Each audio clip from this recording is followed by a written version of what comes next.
আপনি আজকে 1000 টাকা দিয়ে ভুট্টা বিক্রি করছেন, টাকার কাছে ভুট্টা বিক্রি করে দিচ্ছেন, 5 বছর ওই নেতা আপনাকে নির্যাতন করবে।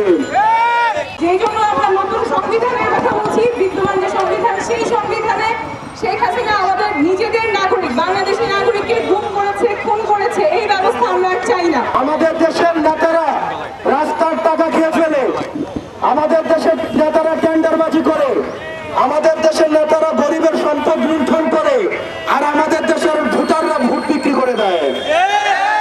আমাদের দেশের ভোটাররা আগের রাতে ভোট বিক্রি করে দেয়। আপনার যোগ্য নেতৃত্ব নির্বাচনের পূর্বে আগে নিজে যোগ্য ভোটার হওয়া উচিত। আমরা কি 1000 টাকা দিয়ে আর ভোটটা বিক্রি করব? আমরা কি টাকার বিনিময়ে ভোটটা বিক্রি করব? আপনারা এখানে যারা শিক্ষার্থী রয়েছেন, আপনার বাবা, আপনার মা, আপনার পরিবারের দায়িত্ব যিনি রয়েছেন, উনি যদি ভোট বিক্রি করতে চায়, ওনাকে আপনারা প্রতিবাদ করুন। ওনাকে বলেন, আপনি আজকে 1000 টাকা দিয়ে ভোটটা বিক্রি করছেন, টাকার কাছে ভোটটা বিক্রি করে দিচ্ছেন, 5 বছর ওই নেতা আপনাকে নির্যাতন করবে। সেজন্য একজন যোগ্য নেতৃত্ব খোঁজার থেকে একজন যোগ্য ভোটার হওয়া আমাদের প্রথম প্রয়োজন।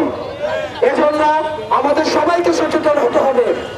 আমরা যদি নিজেরা সচেতন হই, নিজেরা যদি ঘুষ না যাই, নিজেরা যদি দুর্নীতি না করি, তাহলে আমার নেতা কখনো দুর্নীতিবাজ হইতে পারবে না। আর আগের রাতে যদি আমি ভোট বিক্রি করে দেই, তাহলে 5 বছর আমার নেতা আমাকে জুলুম করবে, নির্যাতন করবে, আমি মুখ ফুটে একটা কথা বলতে পারবো না।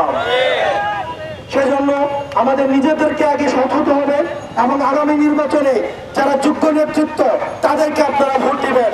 যদি দেখেন এনসিপি থেকে কোনো যোগ্য নেতৃত্ব নাই, আপনাদের ভোট দেওয়ার প্রয়োজন নাই, মার্কা থেকে ভোট দেওয়ার প্রয়োজন নাই। যে আপনার সেবা করবে তাকে আপনারা ভোট দিবেন।